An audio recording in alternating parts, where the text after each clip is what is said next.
আপনার সুশাসনের সংজ্ঞাটি আবার অন্যরকম। তারা সেই ইসলামী প্রজাতন্ত্র শরীয়ত কায়েম করতেছে, আপনার সুশাসন তারা মেনে নেবে না। অর্থাৎ আপনি যখনই সুশাসনের কথা বলবেন তারা বলবে আমার সেই শরীয়ত দরকার, অর্থাৎ আপনি জঙ্গিবাদ থেকেই যাবে। আপনি কখনোই সেই জঙ্গিবাদ কখনোই পরিবর্তন করতে পারবেন না, দূর করতে পারবেন না। অর্থাৎ আপনি যদি সুশাসনের কথা বলছেন সেটি দ্বারা জঙ্গিবাদ দূর করা সম্ভব নয়। যেটি দ্বারা দূর করা সম্ভব সেটি ধর্মীয় অনুশাসনের যে বিষয়টি সেটি আমাদের মধ্যে চর্চা করতে হবে।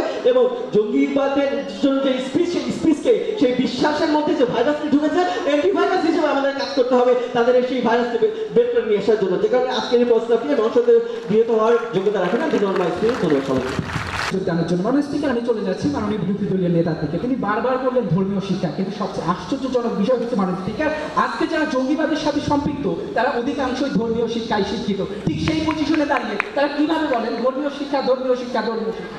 আমরা বারংবার বলছি জঙ্গিবাদ কেন্দ্রিক যে অপতৎপরতা, অর্থাৎ যে সন্ত্রাসী কার্যক্রম, এই সন্ত্রাসী কার্যক্রমকে রুখে দেওয়ার জন্য আমাদের অবশ্যই এই ক্ষেত্রগুলো দরকার, যেটি আমরা বলেছি, অর্থাৎ আইনের শাসন প্রতিষ্ঠা করতে হবে, আইন শৃঙ্খল বাহিনীকে দক্ষ করতে হবে এবং যে মনিটরিং সিস্টেম করেছে তথ্য প্রযুক্তি, এইগুলো থাকতে হবে। মানে স্পিকার চলে আসুন আমরা দলীয় স্টাইল মিস করা হয়েছে, এই জন্য অর্ডারটি তুলেছি। সেটা হচ্ছে আমরা বারবার বলেছি যে তাদেরকে ধর্মীয় অপব্যাখ্যা দিয়ে ব্রেন ওয়াশ করা হয়েছে, ধর্মীয় শিক্ষা দিয়ে আসলে তাদের কথা বলি। আমাদের দলীয় স্টাইলকে উনি যুক্তি খণ্ডনে সরাসরি ধর্মীয় শিক্ষার কথা বলে গিয়েছেন। মাননীয় বিরোধী দলীয় নেতা, আপনার যখন উনি বক্তব্য দিয়েছেন তখন উনি ধর্মীয় শিক্ষার কথা উল্লেখ করেছেন, সেক্ষেত্রে আপনার পয়েন্ট অফ অর্ডারটি গৃহীত হচ্ছে না।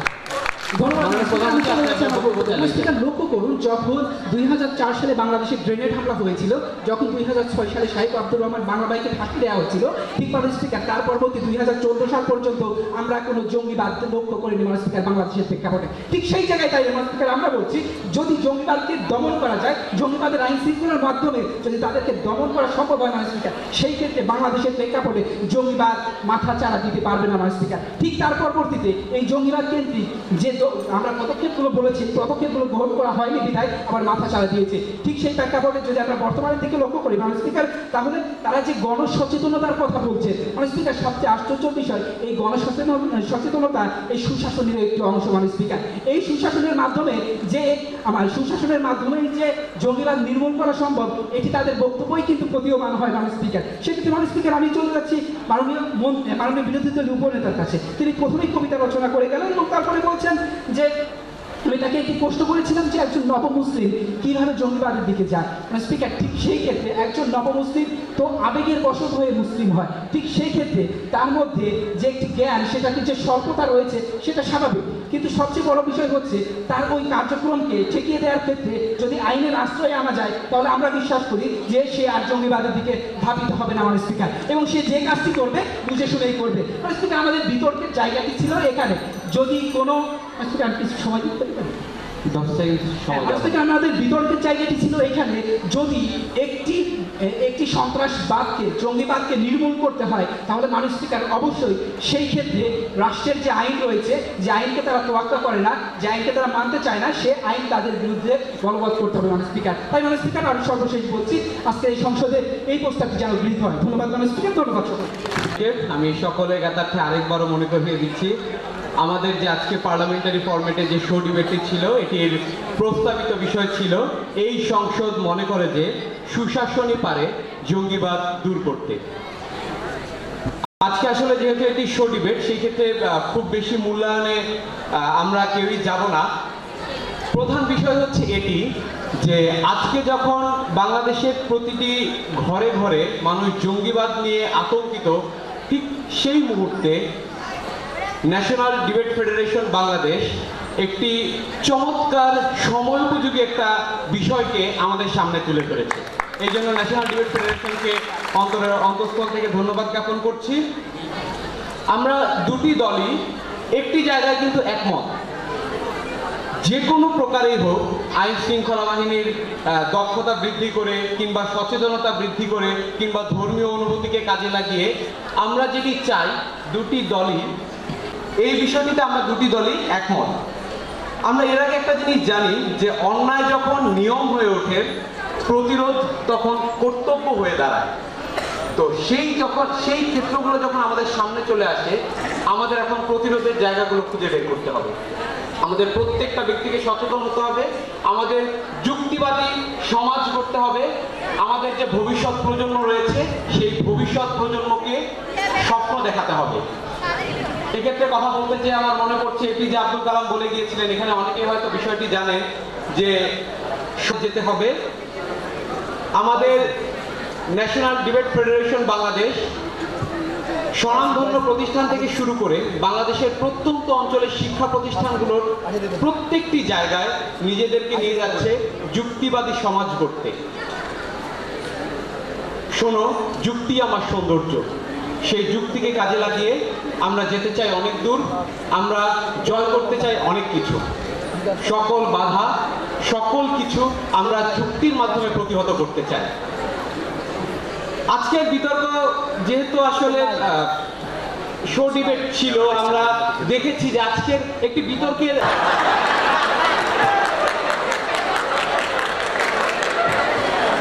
বিরোধী দলের পক্ষে আপনারা কারা কারা আছেন হাত তুলুন। ধন্যবাদ আপনাদের সবাইকে, আমরা সকলকে সঙ্গে নিয়ে সকলকে ধন্যবাদ। জাতীয় দৈনিক মানকণ্ঠের বিনোদন পাতা প্রধান মোহাম্মদ রিজভী সম্মাননা ক্রেস্ট গ্রহণ করছেন ন্যাশনাল ডিবেট ফেডারেশনের চেয়ারম্যান একেম শোয়েব এবং পুরস্কার পেতে সম্মাননা পেতে সবারই ভালো লাগে। আমরা শুনে আসি আমাদের কুষ্টিয়ার কৃতি সন্তান রিজভী ভাইয়ের কাছ থেকে তার অনুভূতি।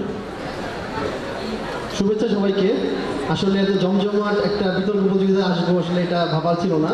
শোয়েব ভাইকে থ্যাঙ্কস এরকম একটা আমন্ত্রণ জানানোর জন্য। আসলে ডিবেট জিনিসটা হচ্ছে কোনো একক কৃতিত্ব না, এটা দলগত একটা ব্যাপার।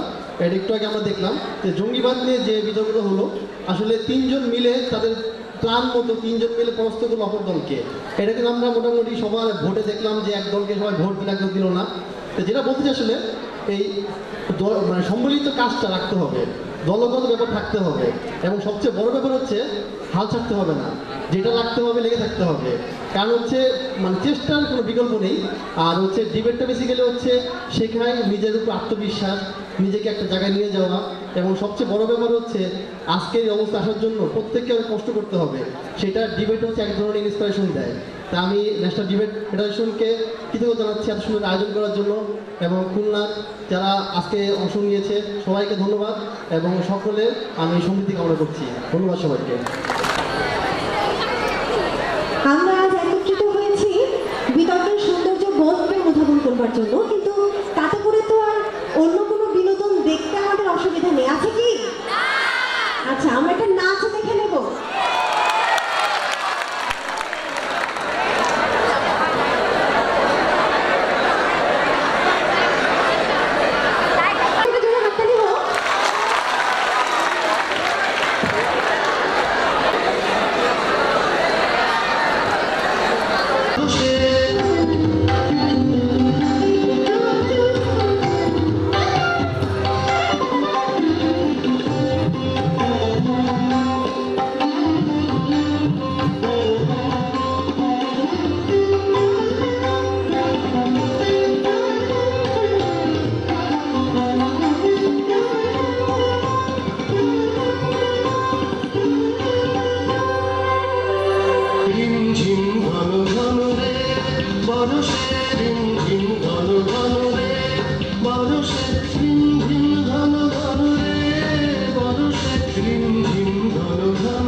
বেশি সচকিত দামিনী চমকিত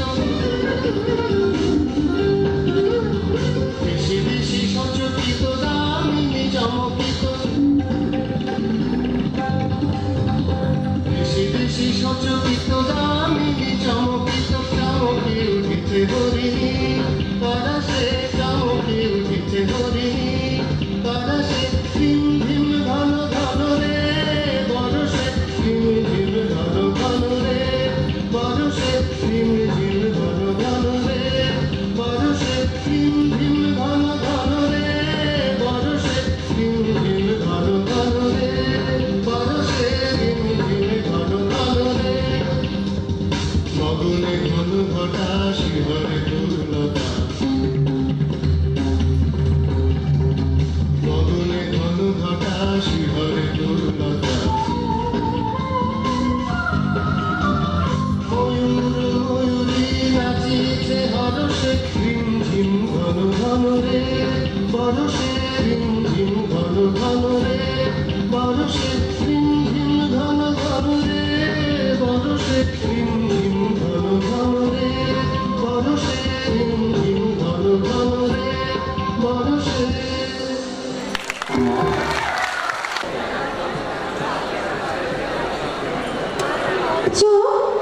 আমাদের এই মঞ্চ যেন একটি ময়ূরের খেলার মাঠ হয়ে গিয়েছিল। এবার আবার আমরা বিতর্কের যুদ্ধক্ষেত্র বানিয়ে ফেলব, তবে এবার একটু ভিন্ন ধরনের।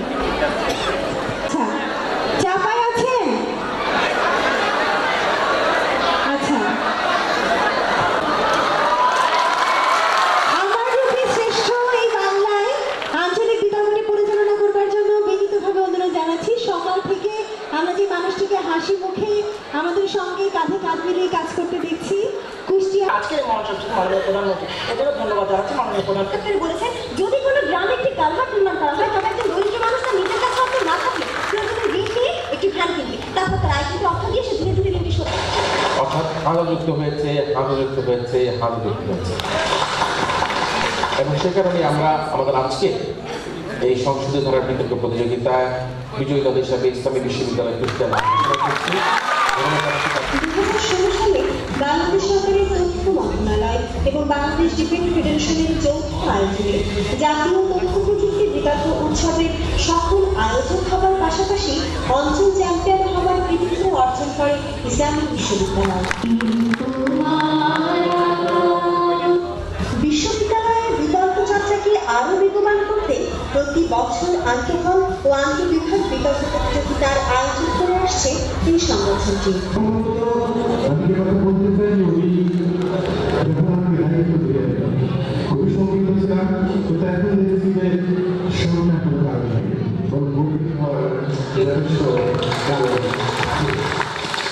আমি অবাক, আমি বিশ্বাস করতে পারছি না যে ইসলামী বিশ্ববিদ্যালয়ের শিক্ষার্থীদের এত জ্ঞান পিপাসা, এটি আমি আগে জানতাম না।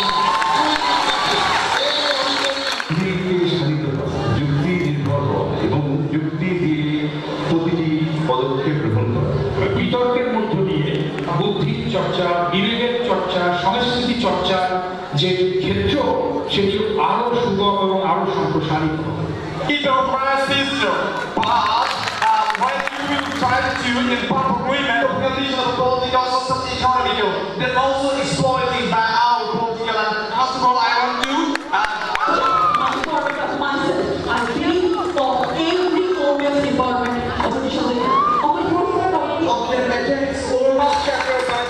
সম্প্রতি বিশ্ববিদ্যালয় পরিষদের আহ্বানে দেশের সকল পাবলিক বিশ্ববিদ্যালয়ের অংশগ্রহণে ইসলামী বিশ্ববিদ্যালয়ে অনুষ্ঠিত হয়ে গেল আন্তঃবিশ্ববিদ্যালয় বিতর্ক প্রতিযোগিতা 2016। I want to give my example my that because it's the government of our country, so we have this. But এই আয়োজনে বাংলা মাধ্যমে বিতর্ক প্রতিযোগিতায় সেমিফাইনালিস্ট এবং ইংরেজি মাধ্যমে বিতর্ক প্রতিযোগিতায় রানার্স আপ হবার কৃতিত্ব অর্জন সংগঠনটির সাফল্যের মধ্যে আরেকটি পালক করেছে। আনন্দের সাথে জানাচ্ছি, এবছর এপ্রিল বাংলায় শুরু হওয়া ইউসিবি পাবলিক পার্লামেন্ট 2017 এর প্রথম রাউন্ডের বৈতরণী অত্যন্ত সফলভাবে পার হয়েছে ইসলামিক ইউনিভার্সিটি ডিবেটিং সোসাইটি বিতর্ক দল। ন্যাশনাল ডিবেট ফেডারেশন অফ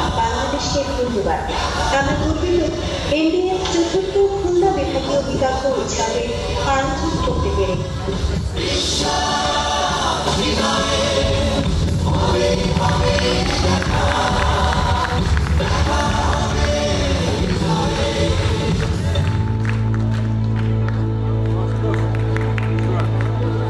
আমরা দেখতে পাচ্ছি দূর দূরান্ত থেকে যে আমাদের বরিশাল সিলেট খুঁজে পাবে না কো তুমি সকল দেশের রানী সেজে আমার জন্মভূমি সেজে আমার জন্মভূমি সেজে আমার জন্মভূমি।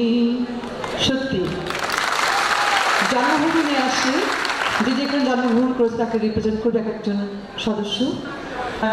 আমাদের আছে আকাশ, সাতক্ষীরা থেকে আকাশ প্রতিনিধিত্ব করবে। আমরা দেখব সাতক্ষীরা এক নজরে কেমন দেখতে।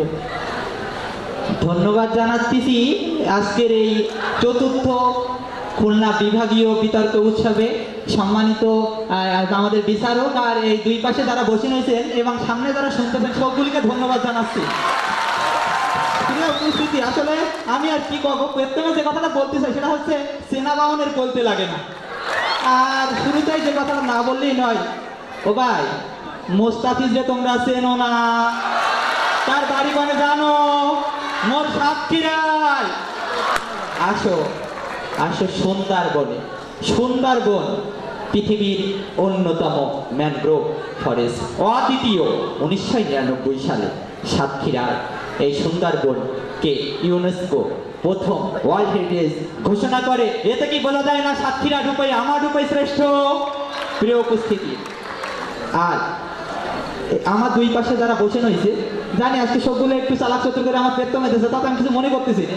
তা আমি দেখা যাচ্ছে আমার সামনে যারা আছে, আমার পাশে যে বসে রয়েছে আমার চয়ন ভাই, আমি আসলে সাতক্ষীরার সাতক্ষীরার আকাশকে বলবো আমাদের সময় কিন্তু 4 মিনিট। জি ওকে ম্যাম, আমরা আত্মীয় হলে সময় কাণ্ড কেন অনেক বেশি না। আচ্ছা যাই হোক ম্যাডাম, তো বিষয় হচ্ছে আমার পাশে যিনি বসে রয়েছে চয়ন, চয়নটা ওদের চরিত্র খুব ভালো, তাই হাতিয়ার নামনির ঘটনা তো আমরা মোটামুটি জানি। যাই হোক তখন না, এই পাশে যে ভাই বসে রয়েছে সাদা কালো ব্ল্যাক অ্যান্ড হোয়াইট, এই ভাই জন্মের ভালো মানুষ, তার রূপই শ্রেষ্ঠ সে বলতে চাবে। কিন্তু আমি একটা কথা কই, ওনার সাথে আমার পরিচয় 8 বছর, একদিনও বললো না ভাই চলেন আমার দেশে একটু যাই। আমার সাতক্ষীরার মানুষ কেমন জানেন ভাই, আমরা শুধু যাইতে বলি না, গেলে কিছুদিন থেকে খেয়ে তারপর আসতে বলি। কেমন শুনবেন, আমাদের এনডিএফ এর চেয়ারম্যান জানা শোয়েব ভাই, তিনি সুন্দরবনে বেড়াতে গিয়েছিলেন। বেড়াতে যেই জানি তিনি বিবাহিত, তারপর কি হলো বুঝলাম না। সাতক্ষীরা মেয়েরাও এত সুন্দর, তিনি দেখেই শুরু করলেন, পরে না চোখের পলক কি তোমার রূপের ঝলক, দোহাই লাগে মূর্তি তোমার একটু আঁচলে থাকো, আমি জ্ঞান হারাবো মরে যাব বাঁচাতে পারবে না কেউ। এবার আসেন আমাদের এই যে এই পাশে যিনি ভাই বসে রয়েছে, এই এলাকার লোকজন মোটামুটি কুষ্টিয়ার লোকজন খুব ভালো, কিন্তু সারা দেশের আমাদের প্রধানমন্ত্রী ব্যাপক চেষ্টা করতেছে যে তিনি আমাদের মাদক নিরাময় করবেন। কিন্তু কি হলো শোনেন, সারা বাংলাদেশের মধ্যে কুষ্টিয়ায় কিন্তু সর্বোচ্চ তামাক উৎপাদন হয়েছে এ মাসে, গত মাসে দেখলাম। ও পাশে সিলেটের যিনি ভাই, তিনি মনে মনে আমার খুব বাইরে দেওয়ার জন্য একটা প্ল্যান করতেছেন, বুঝতে পারতেছি ভাই ফেল দেখে। কিন্তু বিষয়টা হচ্ছে এই বাস, ভালো বাস কোথায় উৎপাদন হয় জানেন, সে কিন্তু আমাদের সাতক্ষীরায় ভাই, একদম কিছু লাভালাভি করবে। এবার আছেন তিনি যে তারা নাকি বলে যে সিলেট নাকি বাংলাদেশের লন্ডন। ও ভাই দেশে লেখাপড়া তো করো না, থাকো ওই জায়গায়, আর মাঝে মাঝে বিদেশ যাও, দিয়ে পাতির ধো, মাঝে মাঝে একটু সুইপার গিয়ে করো, তারপরে লন্ডন হয়ে চলেছে ভাই। এবার আসুন সাতক্ষীরার কিছু সেরা ঘটনা আমরা জেনে নিই। 2015 সালে বাংলাদেশ থেকে প্রথম আম রপ্তানি হয় সাতক্ষীরা থেকে। আমাদের সুন্দরবনের মধু, যে মধু আপনারা খাওয়ার জন্য ধন্যবাদ দেখতে পেরেছি, ও সাতক্ষীরার মানুষ ক্ষীরার কথা একবারে বলেনি। অনেক ধন্যবাদ আকাশকে। আমরা ম্যাডামকে সর্বশেষ চিংড়ি খাওয়ার দাওয়াত দিচ্ছি, আর যদি বিশ্বাস না হয় মোর সাতক্ষীরা আসে দেখলে বোঝা যাবে আমরা কেমন। সবাইকে ধন্যবাদ জানিয়ে সময় কাণ্ডকে এখানে শেষ করতেছি ম্যাডাম, ধন্যবাদ। ধন্যবাদ আকাশকে, আমাদের চিংড়ি খাওয়ার দাওয়াত দিয়েছে, আমরা এটা গ্রহণ করলাম। সময় মতো যাবো, তবে প্লিজ চিংড়ির মধ্যে পাথর মিশিও না। এবার আমরা দেখে নিব বগুড়ার ঝাল। আমরা সবাই বুঝি বগুড়ার ছেলে ভালো, মেয়েরা খুব ভয়ঙ্কর, জানেন? কথা সত্য, কথা সত্য। আমরা বগুড়োর সামজি পুটি মাছে মারবে দায়ে মারে আনি বল, আমরা বগুড়োর সোল পুটি মাছে মারবে দায়ে মারে আনি বল, আমরা যখন ডোলার বসি মানছে দেয় দোল, আমরা বগুড়োর সোল পুটি মাছে মারবে দায়ে মারে আনি বল, আমরা কোন বগুড়োর সোল মারবে দায়ে পুটি মাছ মারে আনি বল মাছ, বগুড়োর সোল জিতে যায় সেটি সেরা, বগুড়ার সোল কৃষক সেরা, বগুড়ার মাটি কৃষক সেরা, আমার রূপ কেন সেরা তা প্রমাণ করে দিলে কেউ আর কথা কবার পাবার নয়। আমি এটা কই বাংলাদেশের সভ্যতা কোথা থেকে শুরু হয়েছিল? মহাস্থানগড় কুণ্ডনগরের সভ্যতা কোটি আছে? মহাস্থানগড় বরিশালে আছে, সিলেটে আছে, বাগেরহাটে আছে না, আমার বগুড়াতে আছে। মহাস্থানগড় কুণ্ডনগরের রাজধানী 5000 বছর, আমার সিনিয়র রাজধানী। ঢাকাতে হচ্ছে 400 বছর আগে, জুনিয়র জুনিয়র সভ্যতা দিন আমরা ভাষার কথা কই। এই যে বাংলা ভাষার ফটো করে ডিবেট করছেন, এই ভাষা কোথা থেকে আসছে? সংস্কৃতি ভাষার থেকে। সংস্কৃতি ভাষা থেকে বাংলা ভাষার যে 22 জন লেখক লেখছে তার মধ্যে 16 জনের বাড়ি আমার বগুড়ো। তাহলে সভ্যতা দিন আমরা, ভাষাও দিন আমরা। স্বাধীনতার কথা বলবেন, মুক্তিযুদ্ধের স্বাধীনতার ঘোষণাপত্র পাটকারী যে করছে সর্বাধিনায়ক শহীদ প্রেসিডেন্ট জিয়াউর রহমান বীরুত্তম বাড়িগুটি বগুড়ো। তাহলে ভাষা দিন আমরা, সভ্যতা দিন আমরা, স্বাধীনতা দিন আমরা। সেটা কি বরিশালেরা না কুষ্টিয়ারা? বগুড়ো সেরা। বগুড়ার আর কথা তো কয় শেষই করে না, বগুড়ার কথা কবার নিলে শেষ হয় না। গান আছে শরীরে কাল সাপে ঢুকেছে আমার লোহার বাসুর ঘরে, সাপে দংশন করে বিষের জ্বালাই গেলাম আমি মোরে, বেহুলা বাঁচাও আমারে। সে বেহুলা লোহার বাসুরের কোনটি আছে? বগুড়াতেই আছে। তাহলে সবকিছু আমাদের বগুড়াতে আছে। বগুড়ার রূপ শিরালাই কিনা। আর বগুড়ার দইয়ের কথা তো জানেন না, বগুড়ার দই খাইতে নিলে মানুষ এই দিকে খালে এর থেকে চালা শুরু করে বগুড়ার দই। এত স্বাদ বগুড়া থেকে যাই থাকে তাই জানে। আর বগুড়ার মরিচের ঝাল তো জানেন। অপু বিশ্বাস কি দেখেননি? শাকিব খানকে যে দখল করছে অপু বিশ্বাস সারা বাংলার মেয়েরা পারেনি। হিরো আলমের নাম শুনছেন? হিরো আলম মারবো বগুড়ায়, লাশ করবো বগুড়ায়। হিরো আলম গুগল সার্চে সালমান খানকে পিছিয়ে বলেছে হিরো আলম বাংলাদেশের। সে হিরো আলমের বাড়ি হওয়ার বগুড়ো। বাংলাদেশের ক্রিকেট দলের অধিনায়ক Mushfiqur Rahim, টিউর captain mister dependable কিনা বাড়িগুটি, তার বাড়ি হওয়ার বগুড়ো। শফির ইসলামের বাড়িগুটি, তার বাড়ি হওয়ার বগুড়ো। তো বগুড়ার কথা কবার নিলে শেষ হবার নয়। কুষ্টিয়ার কথা কই, এই কুষ্টিয়া বগুড়ার সাথে আমার বগুড়ার কথা কবার নিলে আসলেই শেষ হবার নয়। সার্কের সাংস্কৃতিক রাজধানী করবি, 3টা জেলা গঠন দিয়েছে বাংলাদেশে, বগুড়া, কুষ্টিয়া, কুমিল্লা। কুমিল্লাও কু, কুষ্টিয়াও কু। কু মানে কি আপনারা তো জানেন? বগুড়া হচ্ছে সাংস্কৃতিক রাজধানী। আর যশোর, এই যে কুষ্টিয়া তামাক উৎপাদন করে যশোর বেনা বলতে ইয়াবা নিয়ে আসে বাংলাদেশ ঘরে ঘরে দিচ্ছে। আর বাগেরহাট, সাতক্ষীরা, চিংড়ি ছাড়া আর কিছুই নাই। একমাত্র সুন্দরবন আছে, সেটাও রামপাল দিয়ে ধ্বংস হয়ে যাচ্ছে, আর কিছুই নাই। তাই বরিশালের কথা কই, এই বরিশালে বন্ধুরা কয় কি জানেন? মনু ডাউলে লবণ দেশো না দেবা। মনু ডাউলে লবণ দেওয়ার কথা মনে থাকবে না থাক, লঞ্চের পিছিয়ে ঝুলে থাকা এসব কথা ঠিকই মনে থাকে। রাতের বেলা ভাত খাই বরিশাল, সকালবেলা হাগে এসে থাকা সময় নষ্ট করছে বরিশালেরা। মালিবাগ দিয়ে যাচ্ছিলাম সেদিন আমার বাড়ির কাছে, একটা বাড়ি ভাড়া হবে, টু লেট দিছে। টু লেট আর 3 বারান্দা, 2 রুম 3 বারান্দা, এক আসতে করে বসে। এটা শেষ করে না, বগুড়া কথা বললে শেষ হয় না। লেখা আছে 2 রুম 3 বারান্দা, এটা যা সব কিছু বিশেষ দ্রষ্টব্য বরিশালে ব্যতীত। সিলেটের কথা বলেন? না না না, আসুন না। সিলেটের কথা কয়ে শেষ করে বলা, সিলেট গেছে বুঝতে পেরেছি। সিলেটের পুরি করে, এই পুরি ডালপুরি না তেলপুরি না আলু পুরি কিছু বলা না। সিলেটের মেয়েরা নাকি পুরি।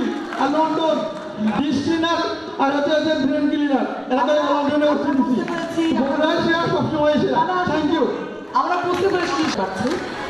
এবার আসবে আমরা যে অঞ্চলকে একবারে চিনি কিছু কিছু কাজের জন্য, প্রত্যেকটা অঞ্চলকে আমরা কিছু কিছু ঘটনার জন্য, কিছু বিষয়ের জন্য আমরা চিনি, বেশি করে চিনি। বগুড়ার দই যশের গান কিন্তু ফিরে ফিরে আসে।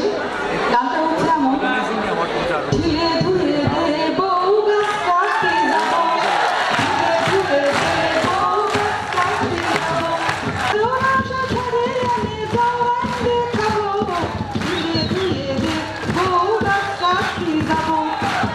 এরকম যশোরে এরকম যশোরে একটা মেয়ে দেখে পাগল হয়েছিল আমাদের শোয়েব ভাই। উনি বলেছে সাতক্ষীরা মেয়ে দেখে বলছে পড়ে না চোখের পলক, আসলে না, সবাই বিয়ে করে যশোরের মেয়ে। বুঝতে পারছেন? ম্যাডাম আমার কাজটা অনেক সহজ করে দিয়েছে, অনেক সহজ করে দিয়েছে। যাই হোক, নকশি কথা, ফুলের মেলা, খেজুর গুড়ের যশোর জেলা, মাইকেল মধুসূদন দত্তের যশোর, ধীরাজ ভট্টাচার্যের যশোর, মুন্সী মেহেরুল্লাহ যশোর এবং আরও অনেক গুণী মানুষের এই যশোর জেলা আমার যশোর জেলা। প্রথমে আসি বগুড়া। ওই যে দেখেন বগুড়া আস্ত পাগলা ঘুরা, উল্টো পাল্টা কিসে বলে গেল, উল্টো পাল্টা কিসে বলে গেল বুঝতে পারলাম, বুঝছেন? তার যে বয়সটা পাইকে পাইকে ঝুলো হয়ে গেছে, এখনো বিয়ে হলো না, বিয়ে হলো না। এর একটা কারণ আছে, কষা দই খাইয়ে খাইয়ে তার ভিতরে সব শেষ। আবার ওদিকে প্রেমিকার সত্য, তার প্রেমিকা তারে সত্য দিয়েছে, এক সপ্তাহে করতে পারি বিয়া যদি আমাকে বাসর সাজাও যশোরের গদখালির ফুল দিয়া। এইটা আপনাদেরকে বলতেছি, আপনারা যারা ভাই বোন, বড় বড় ভাই বোনরা বসে আছে, তাদের প্রেমেরও শুরু কিন্তু আমাদের যশোরের ফুল দিয়ে। যাই হোক, 70 ভাগ ফুল উৎপাদন করি আমার যশোর, ঠিক আছে? এবার সাতক্ষীরা আসি। সাতক্ষীরার লোক তো পুরো ভদ্রলোক করে মিথ্যা কথা বলে গেল। ঢাকার থেকে যশোর যাইছে, কিন্তু প্রতিদিন যশোরের উপর দিয়ে যাওয়া আসা করা লাগে, আমার দেশে দাওয়াত দিইনি, মিথ্যাবাদী, ঠিক আছে? তা ওই সাতক্ষীরার ভাই কিন্তু চূড়ায় ফনিক সাইকেল আর ওই 5 কসমেটিক ছাড়া কিছু চেনে না। সাতক্ষীরার বাইরে কই যে ওই জরুরি প্রয়োজনে যখন মুস্তাফিজি ঢাকায় যাওয়া লাগে, তখন কিন্তু ওই ফনিক সাইকেল তো উড়িয়ে যাওয়া লাগে না, আমার এয়ারপোর্টে আসা লাগে যশোর বিমানবন্দর। এই যে আমার কুষ্টিয়ার ভাই, কুষ্টিয়ার ভাই একটু করে বলবেন ডিবেট হচ্ছে কোন জায়গায়, এটা কোনে, এটা যশোর, এটা কুষ্টিয়া, এইভাবে বলবে। কিন্তু আমি তার ভাইকে বলি, ভাই শোয়েব ভাই যশোরের জামাই, তাই সে আমি হচ্ছে তার কুটুম মানুষ, কুটুমরে দাওয়াতে নিয়ে আসেন, তাই ডিবেট হচ্ছে এই জায়গায়। আর আজকের বড় প্রমাণ বিতর্কে যশোর কতটা অগ্রসর, তার আজকে বড় প্রমাণ আজকের এই বিতর্কে। সংসদীয় ডিবেটে তাজদীপ এবং অনিতা ইসলাম যশোর, সনাতনী বিতর্কে অ্যানি যশোর এবং ব্রহ্ম বিতর্কের পরে আসবে সানজিদা, তার বাড়িও যশোর। আর এখন আমি কত দামি, কত মুক্তি করতে চাই। এবার আসি বরিশাল, সে তো আস্ত ফুটো থাক। বরিশালের কথা কি আর আমি বলি, তারে দেখে আমি মুখ লুকিয়ে চলি। বরিশালের বাইকও তার বুকে হাত দিয়ে যে তার ঘরে একটা আকিস কোম্পানির কোনো পণ্য নেই। আকিস কোম্পানির কিন্তু আমার এই যশোরে। তারপরে আসি সিলেট। সিলেটটা আগেই দিলে, ইতিমধ্যে তারা হাতিয়া মহল নিয়ে দেশ বিদেশে বিশাল আলোচিত, আমি তাদের নিয়ে ভাই অতি চাইলে সমালোচিত। সিলেটের বাইরে বলি, একবার যদি সিনেমা দেখেন যশোর মণিহারে, মন চাইলে সিনেমা দেখতে সেটাই বারে বারে। হ্যাঁ, বুঝতে পেরেছি। আমরা এখন একবার আমার দাওয়াত দিচ্ছে মনে হয়, সিনেমা দেখবো। জি জি ম্যাডাম। মণিহার, এই মণিহার আমার ম্যাডাম, এক মিনিট। মণিহার, জি ম্যাডাম। আমার মনে হয় সময় আমাদের স্বল্প, আমরা রাখতে পারি না। এক মিনিট ম্যাডাম। আচ্ছা ম্যাডাম, যশোরে ছিল 10 সেকেন্ড। ম্যাডাম যশোরে অনেকদিন ছিল, তো ম্যাডাম যশোর সম্পর্কে অনেক কিছু জানে। তা আমি ছোট্ট করে বলে যাই, অবিভক্ত বাংলার প্রথম জেলা যশোর, মুক্তিযুদ্ধের প্রথম শত্রুমুক্ত জেলা যশোর, বাংলাদেশের প্রথম ডিজিটাল জেলা যশোর, যশোর। আজকের এই বিতর্কে ইনশাআল্লাহ যশোর প্রধান হবে। ম্যাডাম আরেকটা ম্যাডাম, ওরে কুষ্টিয়ার মাইয়া, বাগেরহাটের মাইয়া, তাই খুঁজি পর যশোর জেলার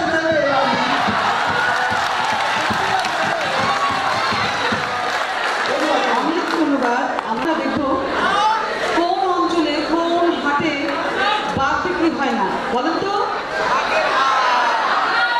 কোন হাটে বাঘ বিক্রি হয় না? আচ্ছা, তারপরে নাম দিয়েছে দম্ভ করে বাঘের হাট। হ্যাঁ, বাঘের হাটে